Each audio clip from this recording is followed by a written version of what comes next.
On m'a répété, encore et encore, que je n'étais la bienvenue à aucun événement familial. Maman hurlait, les événements, c'est uniquement pour la vraie famille. Alors, quand je me suis marié, je ne les ai pas invités et ils ont complètement perdu la tête, exigeant que l'on arrange les choses. Mais un seul appel de ma part a mis fin à tout ça. En grandissant, j'ai toujours pensé que chaque famille avait sa propre dynamique. Certaines étaient proches, d'autres distantes. La mienne tombait dans une catégorie pour laquelle je n'ai pas eu de mot avant bien plus tard, conditionnel. Je m'appelle Lisa, et pendant 21 ans, j'ai existé à la périphérie de ma propre famille. Mes parents ont divorcé quand j'avais 7 ans. Papa a épousé Christine en moins d'1 an, et soudain, j'avais 2 demi-frères, Tyler et Marcus. Maman a mis plus de temps, mais quand j'ai eu 11 ans, elle a épousé Robert, qui est arrivé avec une fille nommée Ashley. Le fait est que personne ne m'a jamais demandé ce que j'en pensais. On attendait simplement de moi que je m'adapte, que je me fonde dans la masse, que je disparaisse quand c'était nécessaire. La première fois que je l'ai senti, que j'ai vraiment senti la différence, c'était à la fête pour les 10 ans de Tyler. Je venais d'avoir 9 ans. Le jardin était décoré de ballons bleus et argentés, et il y avait un château gonflable. Je me souviens avoir été si excité, je portais ma robe violette préférée avec les tournesols dessus. Mais quand j'ai essayé de faire la queue pour le gâteau, Christine m'a prise à part. « Ma chérie, c'est la journée spéciale de Tyler, dit-elle, sa voix dégoulinant d'une douceur artificielle. Pourquoi n'irais-tu pas à l'intérieur regarder la télé? Les autres enfants sont ses amis de l'école, et ce serait peut-être gênant pour toi. » Papa se tenait à 3 mètres de là, faisant semblant de ne pas entendre. Je suis rentré à l'intérieur. Par la fenêtre de la cuisine, j'ai regardé tout le monde chanter « Joyeux anniversaire ». Tyler a soufflé ses bougies pendant que Marcus applaudissait. Papa avait son bras autour de la taille de Christine, souriant plus largement que je ne l'avais vu depuis des mois. Personne n'est venu voir comment j'allais. Personne ne m'a gardé une part de gâteau. Chez ma mère, les choses n'étaient pas meilleures, juste une saveur différente du même poison. Robert travaillait dans la finance et gagnait beaucoup plus d'argent que papa.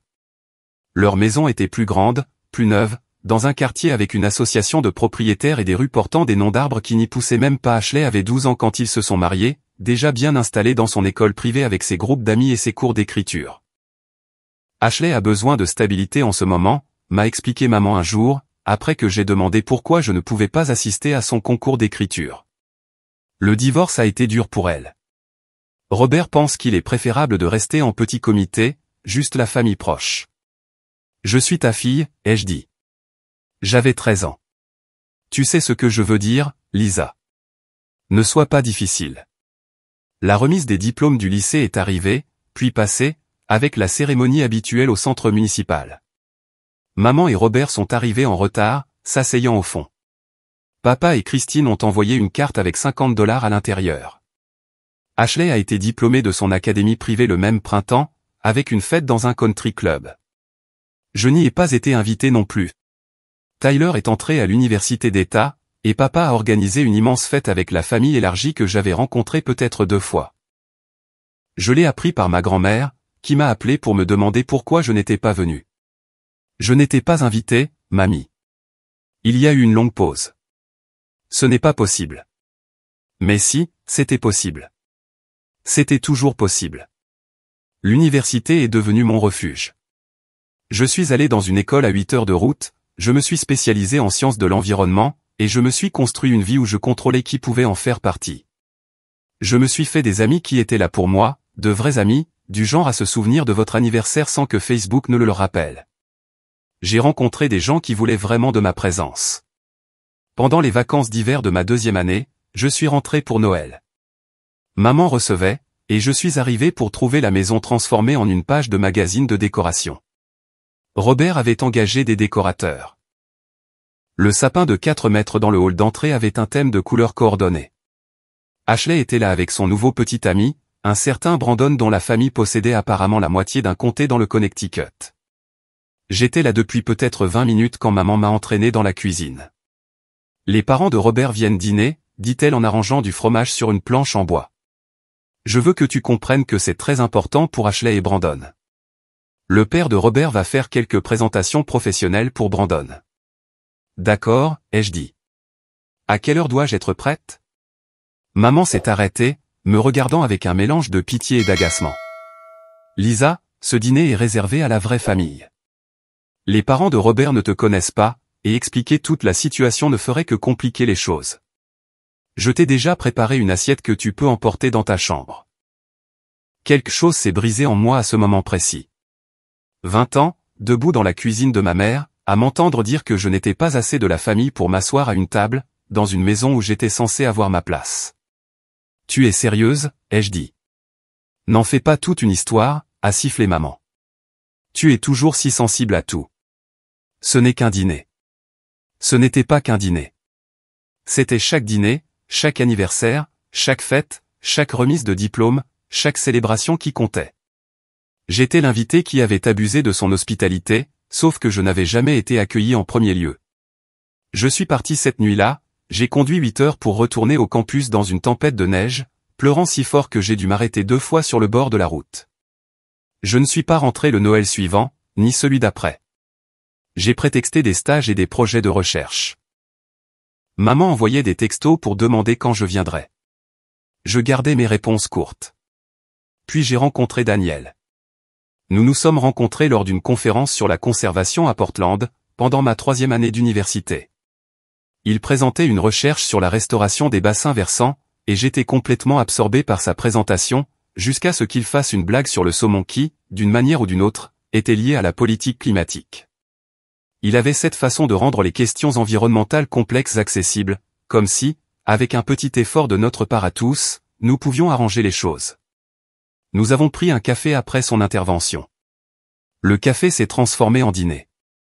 Le dîner s'est transformé en une promenade dans Portland jusqu'à 2 heures du matin, à parler de tout, des espèces envahissantes à nos livres d'enfance préférés. Il m'a parlé de son enfance dans le Vermont avec 3 jeunes sœurs, de comment ses parents organisaient encore des dîners dominicaux où la présence était obligatoire, et où tout le monde se battait pour la dernière part du croustillant aux pommes de sa mère. Ça a l'air écrasant, ai-je dit. Ça l'est, a concédé Daniel. Mais c'est aussi incroyable. Ils me rendent fou, mais je sais qu'ils seront toujours là pour moi, sans condition. Je lui ai parlé de ma famille, de tout, les fêtes d'anniversaire auxquelles je n'étais pas invité, les remises de diplôme où j'étais assis seul, le dîner de Noël que j'ai mangé sur une assiette dans ma chambre d'enfant, pendant que tout le monde riait en bas.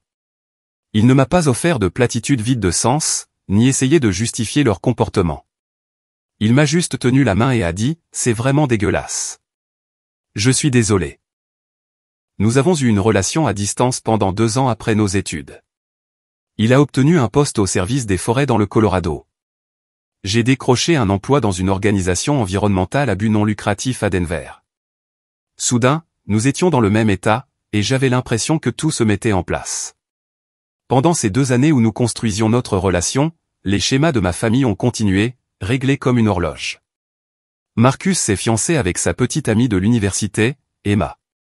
Papa et Christine ont organisé une fête de fiançailles chez eux, avec un traiteur et un barman.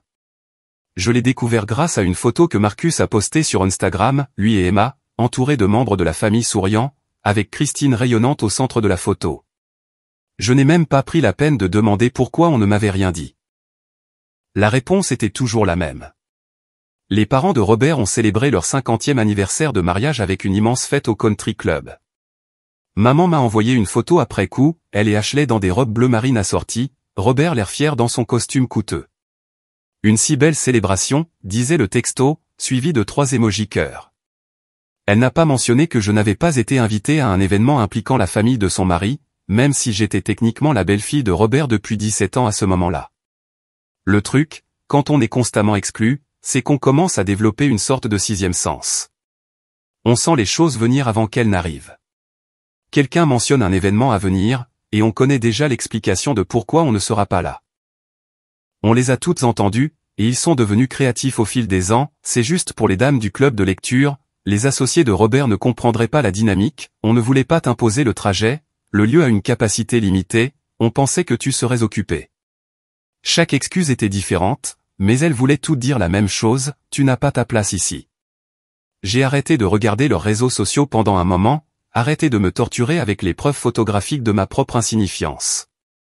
Mais parfois, cela me rattrapait quand même. Un ami commun commentait quelque chose, et l'algorithme me suggérait gentiment de jeter un œil à la fête d'anniversaire de Tyler, ou au week-end d'enterrement de vie de jeune fille d'Ashley, ou aux vacances en famille à Cabo que personne ne m'avait mentionné. Daniel remarquait que mon humeur changeait parfois, apparemment sans raison. Il me trouvait silencieuse et distante, et finalement, j'avouais avoir vu une autre photo, un autre événement, un autre rappel que j'étais généalogiquement lié à ces gens, mais fondamentalement séparé d'eux. « Pourquoi est-ce que tu les suis encore ?» a-t-il demandé un jour, avec une curiosité sincère plutôt qu'un jugement. « Je ne sais pas », ai-je admis. Peut-être que je continue d'espérer que ce sera différent, qu'un jour je verrai une publication avec un commentaire disant « J'aurais aimé que Lisa soit là », ou quelque chose qui reconnaît mon existence. Est-ce que c'est déjà arrivé? Non. Alors peut-être qu'il est temps d'arrêter d'espérer quelque chose qu'ils ne te donneront jamais. Il avait raison. Mais l'espoir est une chose tenace. Il ne répond ni à la logique, ni aux preuves. Il continue simplement de murmurer que, peut-être, cette fois sera différente, même quand on a des décennies de preuves du contraire. Daniel m'a demandé en mariage sur un sentier de randonnée, pendant l'automne, quand les trembles étaient dorés et que l'air sentait le pin et les possibilités. Il n'en a pas fait tout un spectacle, il s'est juste arrêté dans une clairière d'où l'on pouvait voir 3 chaînes de montagnes, a sorti une bague que sa grand-mère lui avait laissée, et m'a demandé si je voulais construire une vie avec lui. J'ai appelé maman le lendemain. Elle a répondu à la 4e sonnerie. Daniel m'a demandé en mariage, ai-je dit. Oh. Il y a eu une pause, et je pouvais entendre un mixeur en arrière-plan. C'est bien, ma chérie. Quand ça? Hier. On pense à octobre prochain, quelque part dans les montagnes. Octobre. C'est ambitieux. Vous devrez réserver les prestataires dès maintenant. L'organisatrice de mariage d'Ashley a dit. Ashley s'est fiancée? Une autre pause, plus longue cette fois. Le mois dernier. Je ne te l'ai pas dit? Brandon l'a demandé en mariage à Paris. C'était très romantique. Il prévoit un mariage en juin, au Country Club. Tu ne me l'as pas dit. Eh bien, tu n'appelles jamais, Lisa. Comment suis-je censé te dire les choses? J'ai laissé tomber. J'avais l'habitude de laisser tomber. L'organisation du mariage est devenue ma priorité. La famille de Daniel m'a accueilli immédiatement. Sa mère, Patricia, insistait pour faire des appels vidéo afin de discuter des fleurs et du traiteur. Ses sœurs ont créé une conversation de groupe où elles m'envoyaient des options de robes et se disputaient sur les palettes de couleurs. Son père, Michael, a appelé pour me poser des questions sur mes parents, comment ils étaient, s'ils avaient des restrictions alimentaires qu'ils devraient connaître pour le dîner de répétition. Ils ne viendront probablement pas, ai-je dit. Pourquoi pas? Je ne savais pas comment l'expliquer à cet homme qui m'avait montré plus d'affection parentale en 6 mois que je n'en avais reçu en des années. Nous ne sommes pas proches. Eh bien, ils sont les bienvenus de toute façon, a dit Michael. N'importe quel parent serait fier de voir sa fille épouser quelqu'un comme Daniel. J'ai envoyé un save the date à maman et Robert en décembre. Puis papa et Christine en ont reçu un aussi. Aucun n'a répondu. J'ai envoyé les invitations formelles en mars. Silence radio. J'ai appelé maman en avril. As-tu reçu l'invitation? Oh, oui. C'est très joli. Le 10 octobre, c'est ça? C'est ça. Le lieu est à Est Park. Il y a un lodge à proximité avec des chambres réservées. Est Park? Lisa, c'est si loin. Et octobre, c'est le moment où Robert et moi allons habituellement à Napa. Je devrais vérifier si nous pouvons reporter. Quelque chose s'est tordu dans ma poitrine. C'est mon mariage, maman. Je sais, ma chérie, mais ces voyages prennent des mois à organiser. Tu ne peux pas simplement faire une petite cérémonie ici? Quelque chose de local pour que tout le monde puisse venir. Tout le monde, c'est-à-dire Ashley. Ne commence pas, Lisa. Je ne commence rien. Je vais me marier, et je demande si ma mère sera là. Elle a soupiré, le même son exaspéré qu'elle avait fait toute ma vie, chaque fois que je demandais quelque chose. Laisse-moi en parler à Robert. Elle n'a jamais rappelé. Je ne l'ai pas relancé. J'ai essayé papa ensuite. Christine a répondu. Lisa, comment vas-tu? Bien. J'appelais juste pour le mariage. Oh, c'est vrai. Octobre, n'est-ce pas? Ça tombe pendant le week-end des retrouvailles de Tyler. Il est dans le comité d'organisation cette année, et nous avons promis d'être là. Papa ne peut pas manquer un match de football? Sa voix s'est refroidie de plusieurs degrés. Tyler a travaillé très dur dans ce comité. Ton père est très fier de lui. Tu comprends, j'en suis sûr. Je comprenais parfaitement. Le comité des retrouvailles de Tyler était plus important que mon mariage. Le rendez-vous chez le dentiste de Marcus aurait probablement eu la priorité sur ma remise de diplôme. Le cours de yoga d'Ashley pesait plus lourd que mon existence. Bien sûr, ai-je dit. Dis à papa félicitations pour ses priorités. J'ai raccroché avant qu'elle ne puisse répondre. Daniel m'a trouvé en larmes sur le canapé ce soir-là. Je lui ai tout raconté, toute l'histoire pathétique de mes tentatives pour compter aux yeux de gens qui montraient clairement que je ne comptais pas. Nous ne sommes pas obligés de les inviter, a dit Daniel. Quoi? Vous êtes une famille. Nous ne sommes pas obligés d'inviter des gens qui te traitent comme ça. Notre mariage devrait être rempli de gens qui nous aiment, qui veulent être là. S'ils ne peuvent pas satisfaire cette exigence de base, qu'ils aillent se faire voir. J'y ai réfléchi longtemps, à tous les événements dont j'avais été exclu, à toutes les fois où l'on m'avait dit que je n'étais pas la bienvenue, à toutes ces années où je m'étais contorsionné pour mériter des miettes d'affection, à la voix de ma mère disant la vraie famille comme si j'étais quelque chose de complètement différent. Nous avons envoyé une liste d'invités révisée la semaine suivante. Maman, Robert, Ashley et son fiancé Brandon n'y figuraient pas. Ni papa, Christine, Tyler ou Marcus. La famille de Daniel l'a remarqué immédiatement.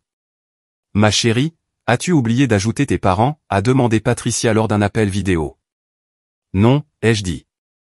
Ils ne sont pas invités. Elle n'a pas insisté, hochant simplement la tête lentement. D'accord. As-tu besoin de quelque chose? De quelqu'un pour t'accompagner à l'hôtel? C'est finalement Michael qui l'a fait. Il a dit que ce serait un honneur. J'ai pleuré quand il me l'a proposé. Le mariage était parfait, petit, juste 70 personnes dans une prairie de montagne, avec les trembles scintillant d'or tout autour de nous. Les sœurs de Daniel étaient mes demoiselles d'honneur. Ma colocataire de l'université, Jen, était ma témoin. Elle a fait un discours sur le fait que j'étais la personne la plus forte qu'elle connaissait, que je m'étais construite pour devenir quelqu'un de remarquable, malgré l'absence de fondations sur lesquelles m'appuyer. Nous avons dansé jusqu'à minuit. Patricia et Michael ont porté des toasts qui ont fait pleurer tout le monde. La grand-mère de Daniel, qui avait 93 ans et un esprit vif comme jamais, m'a dit que j'étais la meilleure chose qui soit arrivée à son petit-fils. Je me suis senti aimé, vraiment, inconditionnellement aimé. Les photos ont été mises en ligne sur Facebook 3 jours plus tard. Daniel et moi avions débattu de l'opportunité de les publier, mais ses sœurs nous ont convaincus. Elles étaient magnifiques, les montagnes en arrière-plan, une lumière dorée partout, et nous deux, souriant comme des idiots. Maman a appelé 6 heures après que j'ai publié. C'est quoi, ce bordel, a-t-elle exigé, sans salutation, sans préambule. Mes photos de mariage, ai-je dit calmement. Comment les as-tu trouvées? Les amis d'Ashley les ont vues. Tu t'es marié sans nous le dire? Je vous l'ai dit. J'ai envoyé un save the date et une invitation. Tu as dit que tu avais un voyage à Napa. Je pensais que tu reporterais. Je ne pensais pas que tu irais jusqu'au bout sans que je sois là. J'ai failli rire. Failli? Pourquoi aurais-je reporté? Tu as clairement montré que ça ne t'intéressait pas de venir. Je suis ta mère. Oui, maman, tu le es. Et tu m'as dit que je n'étais pas de la vraie famille, tu te souviens? Les événements sont pour la vraie famille seulement. Tu as dit ça plusieurs fois. C'était. Je ne parlais pas de toi. Tu déformes mes propos. Pas vraiment, non. Tu as passé toute ma vie à t'assurer que je sache que je n'avais pas ma place. Alors, j'ai arrêté d'essayer de trouver ma place. J'ai construit ma propre famille avec des gens qui, eux, veulent de ma présence. Lisa, c'est ridicule. Tu es dramatique. Nous devons organiser une vraie célébration, quelque chose où tout le monde pourra venir. Non. Le mot semblait puissant. Simple. Définitif. Comment ça, non? Je veux dire, non. Je suis marié. C'est fait. Tu n'étais pas là parce que tu ne voulais pas être là. Il n'y a rien à arranger. Ton père est dévasté, a dit maman, ce qui était savoureux, vu que papa n'avait pas appelé. Ah oui? Il a choisi le comité des retrouvailles de Tyler plutôt que mon mariage. Bizarrement, je pense qu'il s'en remettra. Elle a changé de tactique, sa voix devenant douce et blessée. Ma chérie, je sais que nous avons nos difficultés, mais la famille, c'est la famille. Nous pouvons surmonter ça. Robert se sent terriblement mal. Nous voulons arranger les choses. Il n'y a rien à arranger. Vous m'avez montré exactement qui vous êtes pendant 28 ans. J'ai fini par vous croire. Ne fais pas ça, a dit maman, et sa voix semblait vraiment paniquée. Ne nous coupe pas les ponts. Nous sommes tes parents. Nous t'aimons. Vous avez une drôle de façon de le montrer. J'ai raccroché. Elle a rappelé immédiatement. J'ai refusé l'appel. Elle a appelé 4 autres fois. Puis les textos ont commencé à arriver, d'elle, d'Ashley, et même un de Robert disant que nous devions discuter de cela comme des adultes. Papa a appelé le lendemain matin.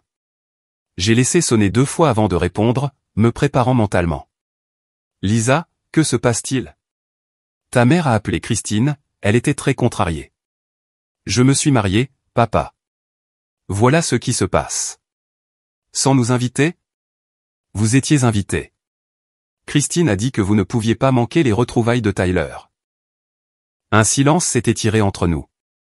Dans ce silence, je pouvais entendre chaque anniversaire manqué, chaque récital oublié, chaque fois qu'il avait choisi sa nouvelle famille au détriment de la fille qu'il avait eue avec la première. Ce n'est pas juste, a-t-il finalement dit. Tu as raison. Ce n'est pas juste. Ça n'a pas été juste pendant 21 ans, papa. Mais j'ai fini de me soucier de ce qui est le juste. Tu es ma fille. Alors, agis comme tel, les mots ont jailli de moi, vifs et brûlants. Agis comme si ça t'importait que je sois vivante ou morte. Agis comme si mon mariage comptait plus qu'un match de football de lycée. Agis comme si j'avais de la valeur, au lieu de me traiter comme un rappel gênant de ton premier mariage. Lisa. J'en ai fini, papa. J'en ai fini de te supplier de t'en soucier. J'en ai fini de me faire toute petite pour que Christine et ses enfants ne se sentent pas mal à l'aise. J'en ai fini d'être le membre de la famille qui ne compte pas, je lui ai raccroché au nez, à lui aussi. Les appels et les textos ont continué pendant des jours. Ashley a envoyé un long message disant que je déchirais la famille. Comment pouvais-je être si égoïste?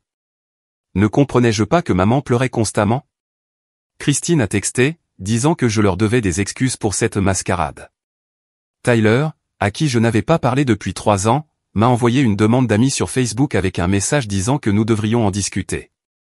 Robert a envoyé un email formel, de style professionnel, comme si j'étais une cliente qui avait rompu un contrat. Il y exposait sa déception face à mes choix, faisait référence aux valeurs qu'il avait tenté d'inculquer dans son foyer, et suggérait que mon comportement était un mauvais reflet de mon développement personnel. Il a signé, cordialement, Robert, même pas ton beau-père ou quoi que ce soit qui reconnaisse notre supposée relation. J'ai montré l'email à Daniel. Il l'a lu 2 fois, sa mâchoire se crispant à chaque passage. Ce type a aidé à t'élever depuis l'âge de 11 ans et il t'écrit comme si tu étais une étrangère qu'il avait insultée à un événement de réseautage, a dit Daniel. Quel genre de personne fait ça? Le genre qui ne m'a jamais considéré comme faisant partie de la famille, ai-je dit. Marcus a appelé, à ma grande surprise. Nous ne nous étions pas parlé directement depuis probablement 5 ans. Sa voix était hésitante, plus jeune que ce à quoi je m'attendais. Salut Lisa, c'est Marcus. Je sais. Qu'est-ce que tu veux? Écoute, je sais que les choses ont été bizarres avec les histoires de famille. Je voulais juste dire. Enfin, ton mariage avait l'air vraiment sympa. Félicitations, je suppose. Il y avait quelque chose dans son ton, quelque chose qui sonnait presque sincère. Pendant une seconde, je me suis demandé si Marcus n'avait pas remarqué plus de choses qu'il ne l'avait laissé paraître au fil des ans, s'il s'était peut-être senti mal à l'aise de la façon dont j'étais traité, mais n'avait pas su quoi faire. Merci, ai-je dit prudemment. Christine est assez contrariée. Papa aussi. Ils disent que tu as complètement coupé les ponts avec eux. Et d'un coup, ce moment de possibilité s'est évaporé. Ils n'appelaient pas parce qu'ils comprenaient, ils appelaient pour plaider leur cause. Ce sont eux qui ont coupé les ponts en premier, Marcus. Ils ont coupé les ponts avec moi pendant 21 ans. J'ai juste arrêté de faire semblant que ça n'arrivait pas, ce n'était pas si terrible. T'as fête pour tes 10 ans. Christine m'a envoyé à l'intérieur pendant que tout le monde faisait la fête. J'avais 9 ans, et j'ai regardé par la fenêtre de la cuisine pendant que vous mangiez tous du gâteau. Personne ne m'a gardé une part. Personne n'a même remarqué que j'étais parti. Le silence s'est étiré entre nous. Je pouvais l'entendre respirer, digérer l'information. Je ne me souviens pas de ça, a-t-il finalement dit. Moi, si. Je me souviens de tout. De chaque remise de diplôme à laquelle je n'ai pas été invité, de chaque fête où j'étais une pensée après coup, de chaque fois que ta mère a clairement montré que je n'avais pas ma place. Tu ne t'en souviens pas, parce que ce n'est pas à toi que c'est arrivé. Lisa. Je ne vais pas faire ça, Marcus. Je ne vais pas t'expliquer pourquoi être exclu de ma propre famille m'a fait mal. Si tu ne peux pas comprendre ça par toi-même, nous n'avons rien à nous dire. J'ai raccroché avant qu'il ne puisse répondre. Mes mains tremblaient. Daniel m'a prise dans ses bras. Tu fais ce qu'il faut. Alors pourquoi est-ce que ça fait si mal? Parce que tu es une bonne personne qui voulait une famille. Ce sont eux qui devraient se sentir mal, mais les gens comme ça le font rarement. Cette nuit-là, je n'ai pas pu dormir. Je n'arrêtais pas de penser à toutes les versions de ces conversations que j'avais imaginées au fil des ans. Dans ces fantasmes, je les confrontais et ils finissaient par comprendre. Ils s'excuseraient, sincèrement, et nous parviendrions d'une manière ou d'une autre à tout réparer. Nous deviendrions la famille que j'avais toujours voulu. Mais la réalité n'était pas un fantasme. En réalité, ils étaient contrariés parce que j'avais cessé de jouer le rôle qui m'était assigné, celui de l'étrangère reconnaissante qui acceptait les miettes qu'ils offraient sans jamais se plaindre, l'apparente pratique qui pouvait être ignorée sans conséquence. J'avais perturbé leur récit confortable, et ils voulaient que j'arrange ça en redevenant invisible.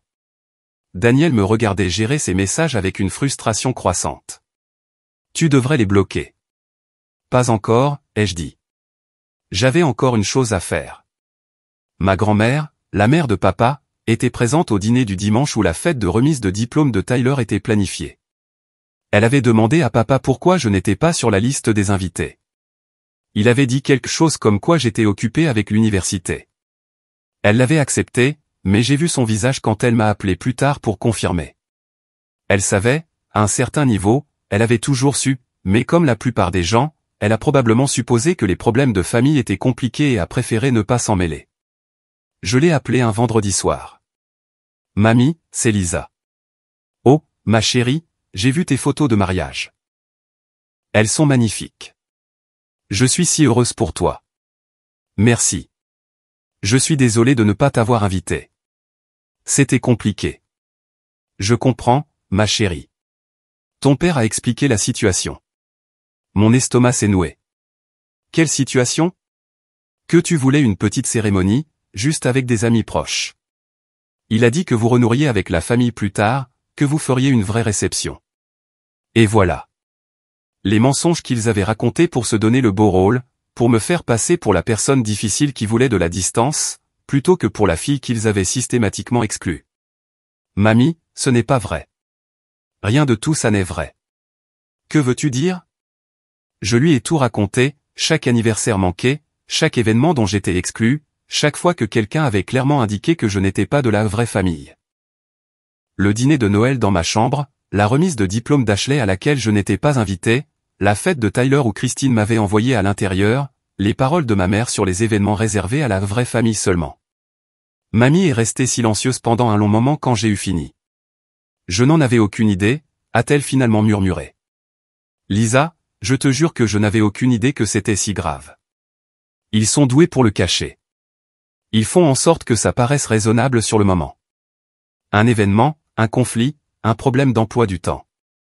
Mais ça fait 21 ans que ça dure, c'est un événement. Ton père va m'entendre, a dit mamie, et sa voix avait une fermeté que je ne lui avais jamais entendue. C'est inacceptable. Tu es son enfant. Ne fais pas ça, mamie. Ça ne changera rien. Peut-être pas, mais il doit savoir que quelqu'un voit ce qu'il a fait, ce qu'ils ont tous fait. Nous avons parlé pendant 1 heure.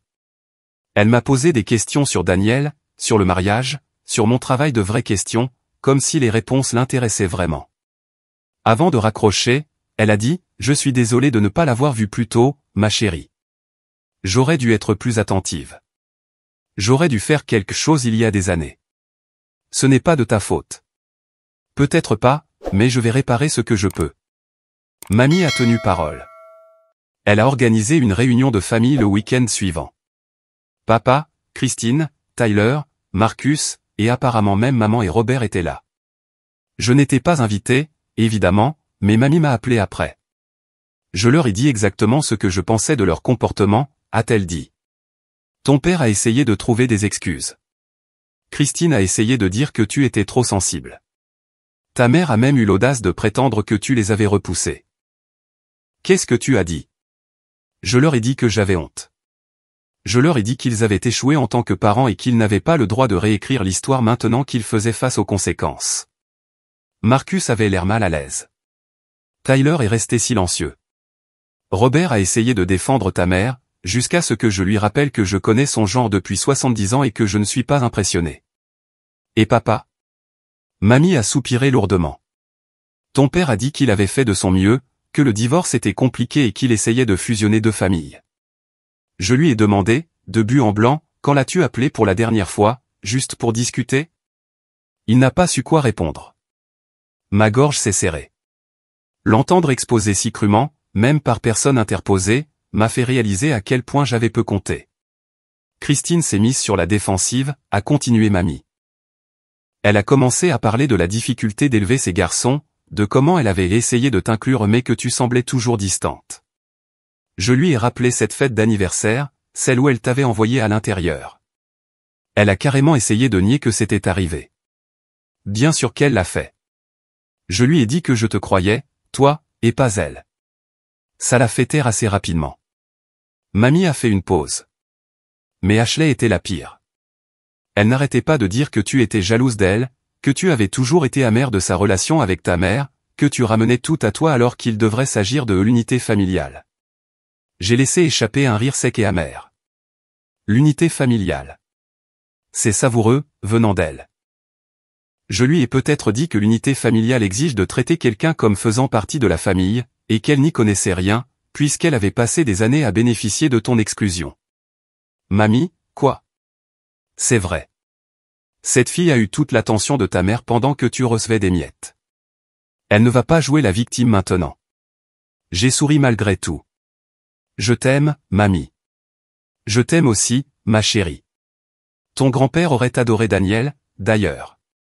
Il disait toujours qu'on pouvait juger un homme à la façon dont il traite les gens qui ne peuvent rien faire pour lui. Les appels et les messages se sont raréfiés après ça. Le désespoir s'est transformé en colère. Maman a envoyé un dernier texto, quand tu auras grandi et que tu réaliseras ce que tu as fait, ne t'attends pas à ce que nous te pardonnions facilement. Tu as blessé beaucoup de gens. Je l'ai montré à Daniel. Il a secoué la tête. Elle est incroyable. Elle l'est vraiment. C'est là que j'ai passé l'appel, pas à eux, mais à moi-même. La décision intérieure qui a tout changé. J'en avais fini. Complètement, définitivement, irrévocablement fini. Fini d'espérer qu'ils changent, fini de laisser des portes ouvertes pour des excuses qui ne viendraient jamais, fini de leur donner des occasions de me blesser. Je les ai bloqués, tous, maman, papa, Christine, Robert, Ashley, Tyler, Marcus. Leur numéro de téléphone, leurs réseaux sociaux, leur email. J'ai configuré des filtres pour que tout ce qui venait d'eux aille directement à la poubelle. C'était comme enlever un vêtement lesté que j'avais porté toute ma vie. Patricia a appelé la semaine suivante pour prendre de mes nouvelles. Comment tiens-tu le coup, ma chérie? Mieux que ce à quoi je m'attendais, ai-je dit. Honnêtement, je pensais que je me sentirais coupable ou triste, mais surtout, je me sens légère. Tant mieux. Tu mérites de te sentir légère. Tu mérites une famille qui te chérit.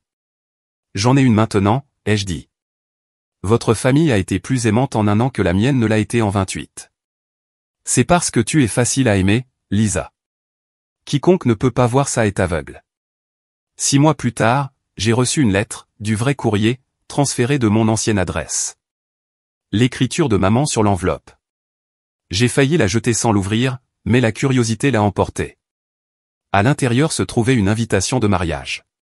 Le mariage d'Ashley, le 15 juin, au Country Club. Tenue de soirée, dîner et danse à suivre. Il y avait une note glissée à l'intérieur, de la main de maman, nous espérons que tu pourras venir en famille. C'est important pour Ashley que tu sois là. S'il te plaît, considère ceci comme une branche d'olivier. Nous pourrons tout discuter au mariage. Amour, maman. Je l'ai lu 3 fois, essayant de digérer l'audace pure. Il m'avait exclu de tout, toute ma vie. J'avais finalement arrêté de courir après leur approbation, arrêté de mendier des miettes d'appartenance, et maintenant il voulait que je me présente au mariage parfait d'Ashley au country club pour qu'ils puissent prétendre être une famille fonctionnelle devant leurs amis. Une semaine plus tard, une autre enveloppe est arrivée. Celle-ci était de couleur crème, en papier coûteux. À l'intérieur, une carte avec des fleurs en relief. Lisa, lisait-on, dans l'écriture en boucle d'Ashley. Je sais que nous avons une eau différente, mais tu es toujours ma sœur. Cela signifierait énormément pour moi si tu pouvais être là pour mon grand jour. Maman a mentionné que tu t'étais marié sans nous, et je comprends que tu aies pu être contrarié par quelque chose, mais c'est une chance pour nous d'avancer en tant que famille. S'il te plaît, dis que tu viendras. RSVP avant le 1er mai. Amour, Ashley. J'ai montré les 2 lettres à Daniel. Il les a lues, ses sourcils s'élevant plus haut à chaque phrase. Elle dit que ton mariage était sans nous comme s'il n'avait pas été invité, a-t-il dit. Et Ashley pense que tu as été contrarié par quelque chose, comme s'il s'agissait d'un désaccord mineur et non de décennies d'exclusion systématique. Ils réécrivent l'histoire, ai-je dit, pour faire croire que c'est moi qui suis parti pour rien. Vas-tu répondre? J'y ai pensé, j'ai imaginé leur répondre, détailler chaque cas de rejet, chaque blessure. Mais ils savaient déjà. Ils avaient été là pour tout. Ils s'en fichaient, ou pire, ils croyaient sincèrement à leur propre version révisée, où ils étaient innocents et où j'étais difficile. Non, ai-je décidé. Répondre leur donne ce qu'ils veulent, un engagement. Ils veulent que je me dispute, que j'explique ou que je me justifie, pour pouvoir le rejeter à nouveau. Et s'ils continuent d'envoyer des choses? Alors je continuerai de les ignorer. Mais ils n'ont pas arrêté. Maman a appelé d'un autre numéro qui a contourné mes blocages. Elle a laissé des messages vocaux allant du ton doux, ma chérie, s'il te plaît, parlons-en comme des adultes, à l'accusateur, tu es incroyablement égoïste et tu vas le regretter, en passant par le manipulateur, ton comportement affecte ma santé, Lisa. J'ai des palpitations cardiaques à cause du stress. Papa a envoyé une lettre manuscrite qui est arrivée 2 semaines avant le mariage d'Ashley. Son écriture était la même que celle dont je me souvenais de mon enfance, quand il signait mes bulletins scolaires et mes autorisations de sortie. Lisa, je ne sais pas comment nous en sommes arrivés là. Tu es ma fille et je t'aime. Je sais que je n'ai pas été parfait, mais j'ai fait de mon mieux dans une situation difficile. Le divorce est dur pour tout le monde, et recomposer des familles est compliqué. Je te demande d'envisager d'assister au mariage d'Ashley, pas pour moi ou ta mère, mais pour toi-même. Garder de la rancœur ne fera que te blesser à long terme. La vie est courte et la famille est importante. Je ne veux pas te perdre pour quelque chose que nous pouvons surmonter. S'il te plaît, appelle-moi. Papa. Je l'ai lu, assise à notre table de cuisine. Daniel préparait le dîner, l'odeur d'ail et de tomates remplissant notre maison. Il agit comme si c'était moi qui gardais rancune, ai-je dit. Comme si je choisissais la colère au lieu de la famille.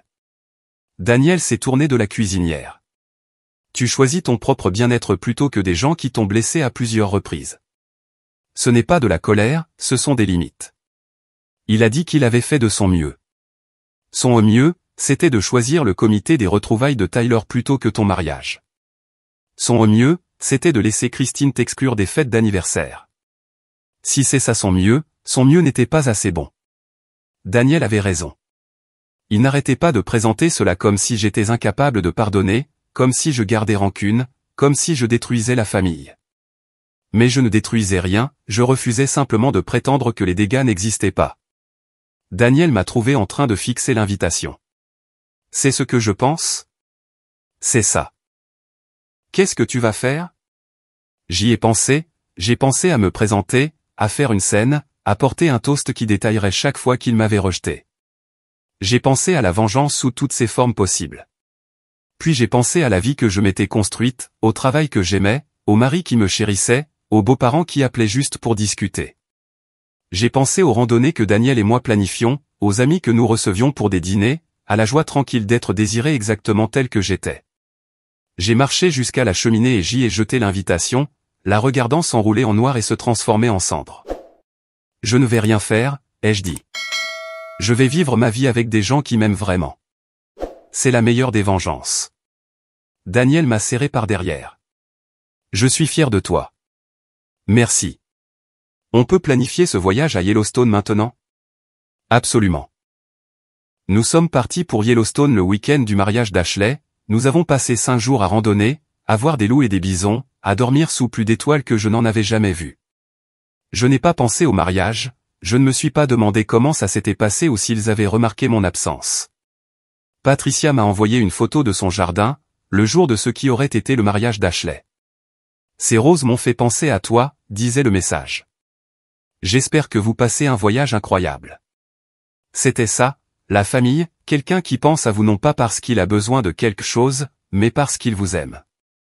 Maman a essayé d'appeler quelques semaines plus tard. Le numéro était bloqué, mais elle a laissé un message vocal via une application qui a contourné mes filtres. Je l'ai écouté une fois. Lisa, je ne comprends pas pourquoi tu es si têtue. Le mariage d'Ashley était magnifique, mais ton absence a été remarquée. Les gens ont demandé où tu étais. C'était embarrassant pour moi. Je pense que tu me dois des excuses pour m'avoir mise dans cette position. Rappelle-moi pour qu'on puisse arranger ça. Je l'ai supprimé et j'ai signalé l'application. Il n'y avait rien à arranger.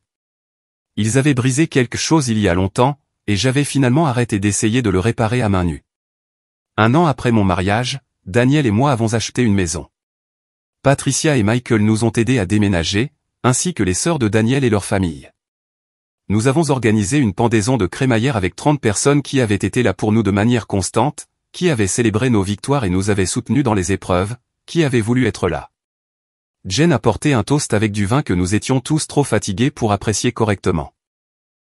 À Lisa et Daniel, qui se sont construits un foyer rempli d'amour véritable. Puissiez-vous ne jamais manquer de café ou d'espace de rangement. Tout le monde a ri. Michael m'a prise à part plus tard. Tes parents ne savent pas ce qu'ils ont manqué, a-t-il dit doucement. Tu es une personne incroyable, Lisa. Leur perte est notre gain absolu. Je l'ai serré dans mes bras, cet homme qui avait choisi d'être mon père de toutes les manières qui comptaient. 2 ans après mon mariage, Patricia a appelé avec des nouvelles, elle avait un cancer du sein. Traitable, a-t-elle insisté, détecté tôt, mais elle avait besoin d'une opération et d'une chimiothérapie.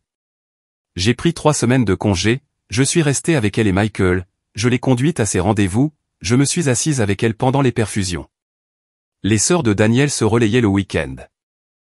Nous avons fait un planning, créé une chaîne de repas, et transformé leur maison en un centre de commandement d'amour et de logistique. Un soir, après une séance de chimio particulièrement difficile, Patricia m'a tenu la main. Tu n'étais pas obligé de faire ça, a-t-elle dit, prendre des congés, rester ici. Si, j'étais obligé. Tu es ma famille. Elle a souri, fatiguée mais sincère. Je suis si contente que Daniel t'ait trouvé, ou que tu l'aies trouvé, peu importe comment ça s'est passé. Moi aussi. Es-tu heureuse, ma chérie? Vraiment heureuse? J'ai pensé à ma vie, la carrière que j'avais bâtie en aidant à protéger les zones humides, le mari qui me laissait encore des mots dans mon déjeuner, les amis qui me connaissaient entièrement, les beaux-parents qui m'avaient montré ce que la famille pouvait être. Je suis plus heureuse que je n'aurais jamais cru possible, ai-je dit en toute honnêteté. Bien. C'est tout ce que je voulais savoir. Patricia s'est complètement rétablie. 6 mois après son dernier traitement, nous avons organisé une fête pour célébrer. Elle se tenait au centre de leur jardin, entourée de tous ceux qui l'avaient aidée, et a remercié chaque personne individuellement.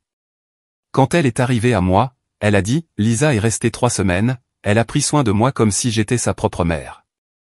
Je veux que tout le monde sache à quel point je suis reconnaissante et quelle chance nous avons de l'avoir dans cette famille. J'ai pleuré des larmes de joie, du genre que je n'aurais jamais pensé verser pour le mot famille. Cette nuit-là, Daniel et moi sommes rentrés en voiture dans un silence confortable. En arrivant dans notre allée, j'ai vu les lumières de notre maison allumées, exactement comme nous les avions laissées. Il ne me manque pas, ai-je dit soudainement. Maman, papa, tous. Je pensais que ce serait le cas, mais non. Ce qui te manque, c'est ce que tu aurais aimé qu'ils soient, a dit Daniel, pas ce qu'ils étaient vraiment. Il avait raison. J'avais passé des années à faire le deuil de parents qui n'avaient jamais existé, d'une famille qui n'avait toujours été qu'un fantasme. Pendant ce temps, j'avais construit quelque chose de réel avec des gens qui avaient choisi de m'aimer. Mon téléphone a vibré, un message Facebook d'un numéro que je ne reconnaissais pas. Contre toute attente, je l'ai ouvert. Lisa, c'est Ashley. J'ai eu ton numéro par maman. Je suis enceinte et j'aimerais vraiment que tu fasses partie de la vie du bébé. Peut-on parler? J'ai fixé le message pendant un long moment, j'ai pensé à toutes les façons dont je pourrais répondre, à tout ce que je pourrais dire sur la commodité de leur désir de m'avoir maintenant, probablement pour faire du babysitting, après des années d'exclusion. Au lieu de ça, j'ai bloqué le numéro et supprimé le message. Daniel a haussé un sourcil. Ashley? Ashley, ai-je confirmé? Apparemment, elle est enceinte et veut que je m'implique. Qu'est-ce que tu as dit? Rien. Je n'ai rien dit parce qu'il n'y a rien à dire. J'avais appris la plus dure des leçons, on ne peut pas réparer des gens qui ne pensent pas être brisés. On ne peut pas mériter l'amour de gens qui vous considèrent comme optionnels. On ne peut pas construire une famille avec des gens qui vous traitent comme une étrangère. Mais on peut construire quelque chose de mieux avec des gens qui vous voient, qui vous choisissent, qui sont présents. 3 ans après mon mariage, Daniel a été promu au poste de directeur régional. Nous avons célébré avec Patricia et Michael, avec ses sœurs et leurs familles grandissantes, avec Jen et mes amis du travail. C'était un mardi soir, pizza et bière dans notre jardin. Rien d'extraordinaire. Michael s'est levé, sa bière à la main. À Daniel, qui a travaillé comme un fou pour ça, et à Lisa, qui l'a soutenu à chaque étape. C'est ça, un partenariat. Tout le monde a applaudi. Daniel m'a embrassé devant tout le monde, sans se soucier des taquineries bon enfant de ses sœurs. Plus tard, en nettoyant les assiettes en carton et les bouteilles vides, j'ai eu un moment de clarté. C'était ça. Cette vie désordonnée, imparfaite, absolument authentique que je m'étais construite. Ces gens qui venaient un mardi pour une pizza, qui se souvenaient de mes présentations au travail, qui envoyaient des textos juste pour prendre des nouvelles. C'est à ça que ressemblait vraiment une famille.